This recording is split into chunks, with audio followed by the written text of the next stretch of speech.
The Letters Under the Oak Tree. In a quiet village nestled between rolling hills and endless meadows, there stood an ancient oak tree.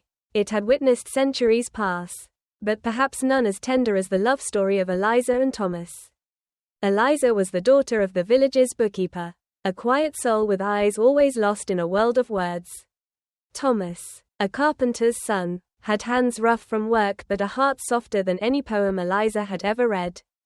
They met one summer afternoon under the old oak tree. Eliza was reading Wuthering Heights, her favorite novel, when a sudden gust of wind swept the pages from her hands.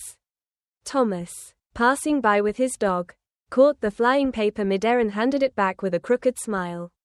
"Love stories, huh?" he asked. "Tragic ones," she replied with a grin. And so it began. Every Sunday, they met under that same tree. They brought books, letters, music, laughter, and secrets. Thomas would carve little wooden tokens for her, miniature hearts, stars, sometimes even a tiny version of the books she loved. Eliza, in return, wrote him letters, hundreds of them. She never gave them to him directly. Instead, she hid them in the hollow of the oak tree. He found them, one by one, reading them late into the night.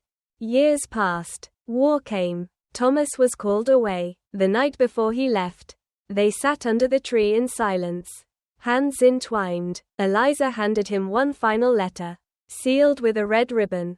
"Promise me you'll come back," she whispered. "I'll come back to you or not at all," he said. Days turned into months. Seasons shifted. The letters continued. She wrote of the village, of how the tree still stood strong, of how she missed him so deeply it hurt to breathe.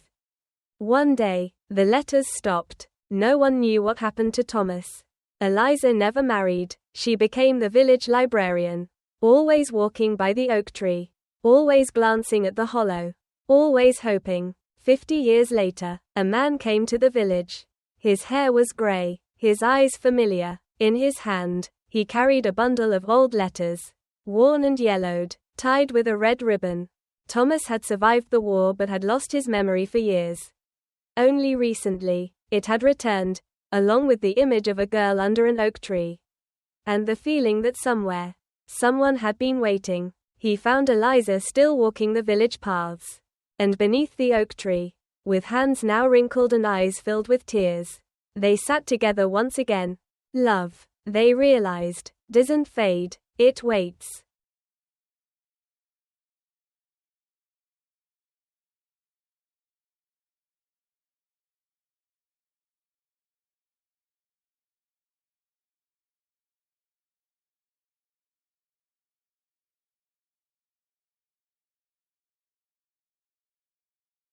A love between friends. Emma and Jake had been best friends since high school. They shared everything: dreams, secrets, and countless laughs. Everyone around them always wondered why they weren't a couple. But Emma and Jake would just laugh and say, "We're just friends." Years passed, and their bond only grew stronger. One rainy evening, as they sat on the porch sharing stories and warm tea, Jake looked at Emma and softly said, "You've always been the one I run to. I think I've loved you all along." Emma was silent for a moment, her heart racing. Then she smiled, reached for his hand, and whispered, "I was just waiting for you to say it." From that moment, their friendship blossomed into something even deeper: love. And the best part, they never lost the friendship that started it all.